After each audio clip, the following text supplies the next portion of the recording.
Welcome to Newcastle County VOTEC Live. I'm Vicki Garrett. I'm Superintendent of the Newcastle County VOTEC School District. With me today, I have Mr. Bryan Moxley, who is the Co-op Coordinator at Hodson Vocational Technical High School. In our district, we have 4 co-op coordinators, one at each of our high schools. So Howard High School of Technology, St. George's, and Delcastle also have co-op coordinators. But today, I've asked Mr. Moxley to come and talk a little bit about our co-op program, a little information that all of you might be interested in, and especially our parents and our employers, who really need to know what we do with our students when it comes time for them to have that co-op experience. So I'm going to start asking Mr. Moxley questions so I'm not the one talking here. So Mr. Moxley, tell us about our co-op program in Newcastle County VOTEC. Well, our co-op program is a capstone experience for our seniors. It's an opportunity for those qualifying seniors to go out and gain work experience in the local industry related to their career area of study here at our schools. The experience is paid, and they get the opportunity to go out and work anywhere from 20 to 40 hours a week on a rotating style basis where they still have contact with our schools to make sure they finish out their senior year curriculum and graduate. As I said, it's a paid experience, and it allows them to transition and mature into the workforce and to add those additional skills into their skill set that they're gaining in their career program. So it's an opportunity for them to transition out into the workforce and to gain those valuable skills. Well, I'm going to get to some other information about some of the program opportunities and some of the salary opportunities, but let's talk a little bit about how students qualify Sure. to actually co-op. It's a 3-step process, and first of all, the students must have a 2.0 GPA. That's cumulative. It's an average of all their grades for the entire time they're in our school system here at the VOTEC. The second step is they must have their career instructor's recommendation. They may qualify with the 2.0 GPA, but their skill set still may not be to the point where the instructor's comfortable recommending them to go out and work in that related job. So they have to have that recommendation. That can be gained at any point during the end of their junior year through their senior year. And finally, we want them to have a good, solid attendance and discipline record at our schools, because we find that that translates to how well they'll be on the job and if they'll succeed. So are you saying that a student during their senior year may qualify after, let's say, a marking period or a semester? How It's a fluid process. It could happen at any point. I'd say 75% of the students are qualified by the end of their junior year, and some still need a little additional attention in their career area, or their GPA may be lacking, and they can use that first semester to get their grades up so they can have that opportunity their second half of their senior year.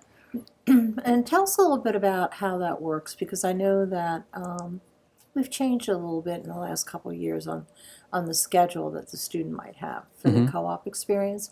Can you talk about the different schedules a student might have for working? There's a lot of different schedules.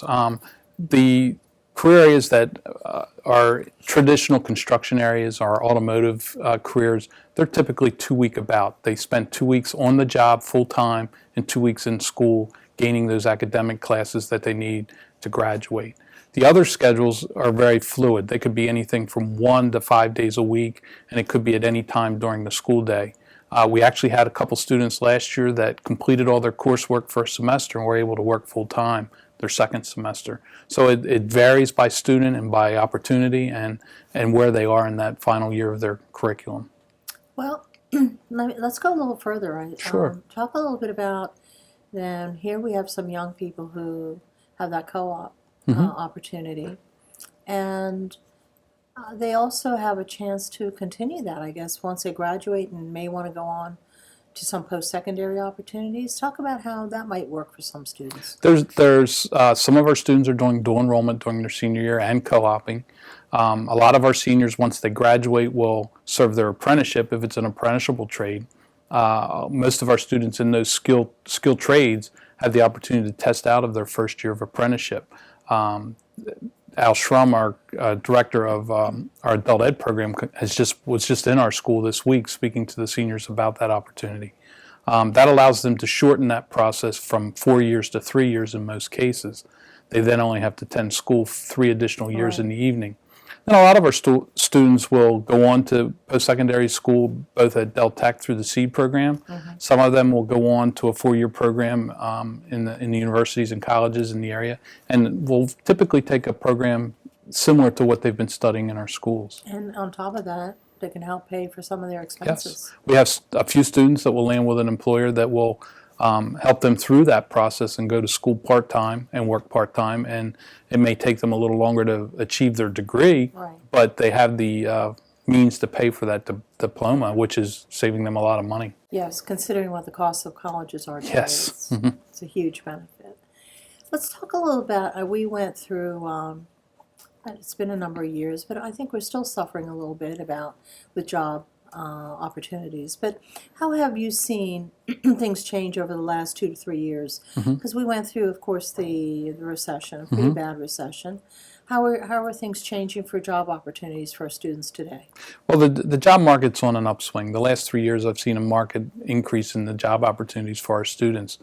2007, 2008, we did see a dramatic downturn in the opportunities for our students. All the career areas we offer do have opportunities, some more than others. The areas I've seen the greatest increase in are the construction areas and the health careers. Even though with the downturn, the health careers did remain more steady as far as the employment opportunities than the other areas. But yes, here recently, and I'd say in the last 3 years, we've steadily seen an increase in the opportunities in those areas. Well, it must be interesting because you're probably seeing the downturns, the recessions over the period of years you've been in this business. Yes. And you kind of have a sense of when things are on an upswing again. It's a pattern going on, I would think. Yep, it's cyclical, and we tend to ride that wave as the job market for adults declines. It affects us as well. Right. So we're hopefully seeing a continuous upswing at Yes. this point. It's been, and it presents its own challenges. Then you have sometimes more opportunities than you have students to supply. True. That's And true. that's kind of where we're entering now with some of our construction areas and some of our health careers. Well, that's one area that, of course, we did our first construction camp in a long time this past summer for our middle school students. And we're certainly going to do it again this summer because that is an area that, with the number of individuals retiring in the construction field, Yes. the openings are going to be there. And certainly we'd like to see young people in the United States getting those jobs. So Yeah, there's a huge demand for entry-level positions in the construction field.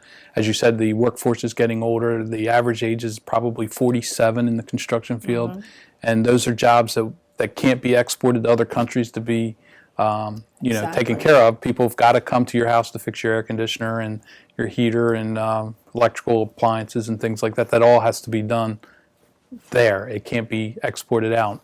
And there is a large demand for those careers, and they're high-paying careers. high-paying careers. They are. Hard work, Yes. but high-paying Yes. careers as well. Talk a little bit about expectations that our employers have.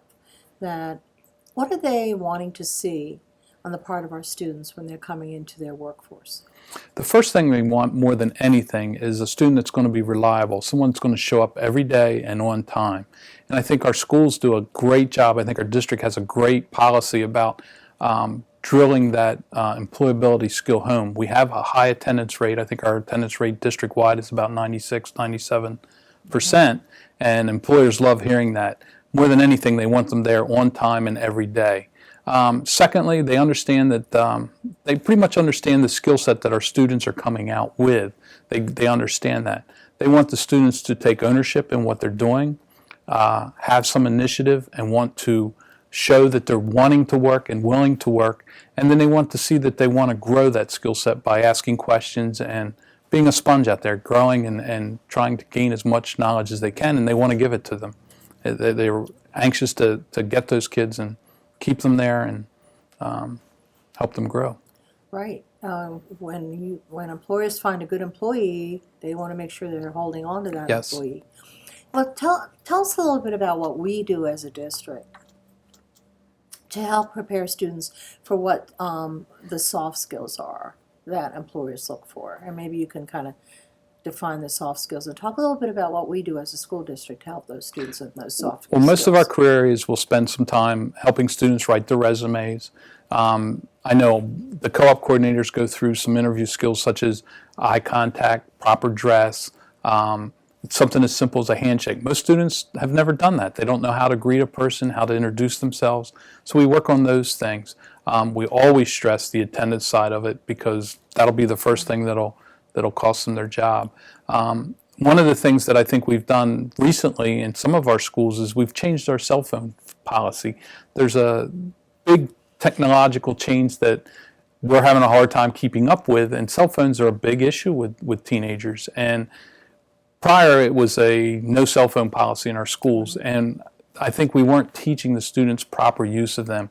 And a lot of them were getting trouble on the job because they were adept at hiding and sneaking and texting on their own, but when they got on the job, they still were doing those things, and it was getting them in trouble. Now that we have an open cell phone policy, we're teaching them in school through the day when it's appropriate to use them, when it's not appropriate, and I've seen a huge gain in that policy as far as teaching the kids. You wouldn't think it as a soft skill, but it is, and it's something that's very ingrained in their daily lives, and we've got to teach them the proper use of it. You're making a very good point, because I know when we changed the policy for the students to have the cell phones, I never thought about that, that we in turn are helping our students know how to utilize those in a work situation without getting in trouble.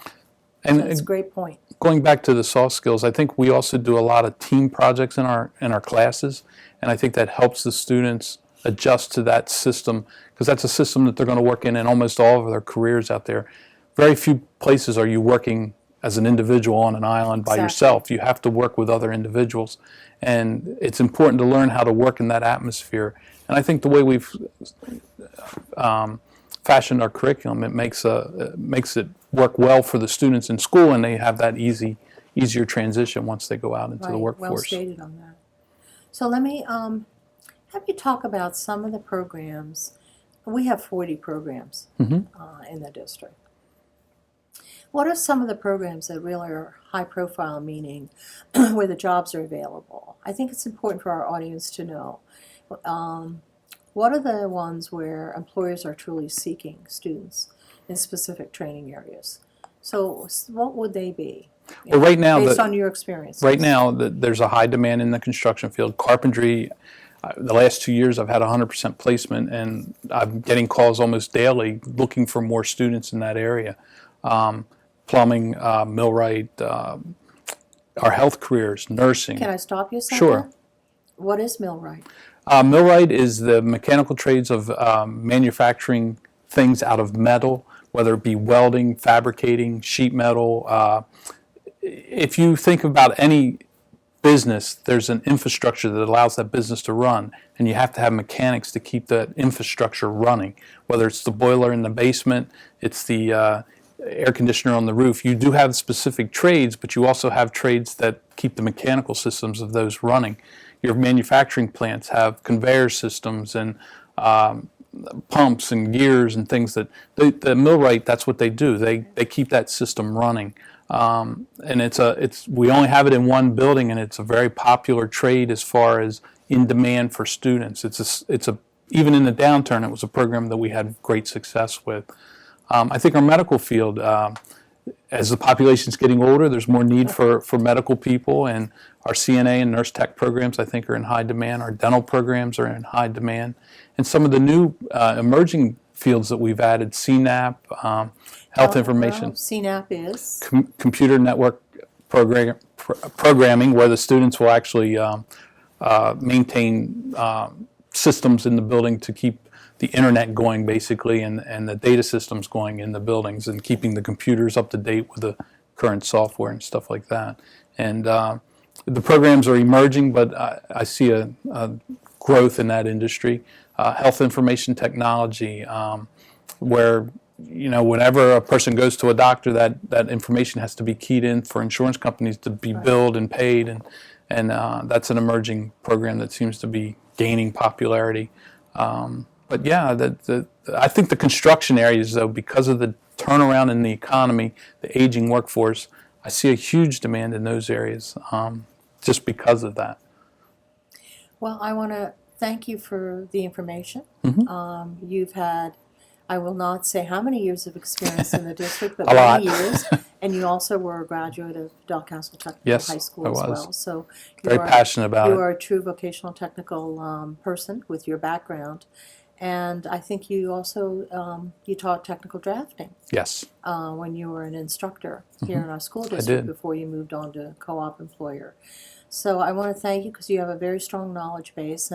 And to our audience, if you have additional questions, please feel free to go onto our website. Mr. Moxley's website address, email address is on there. He's more than willing to Absolutely. answer any additional questions. Or certainly, if you happen to be a business employer looking for employees, we as a school district certainly do provide the very best. Do we We do. not? Absolutely. Thank you. Had great success. Thank you. Thank you.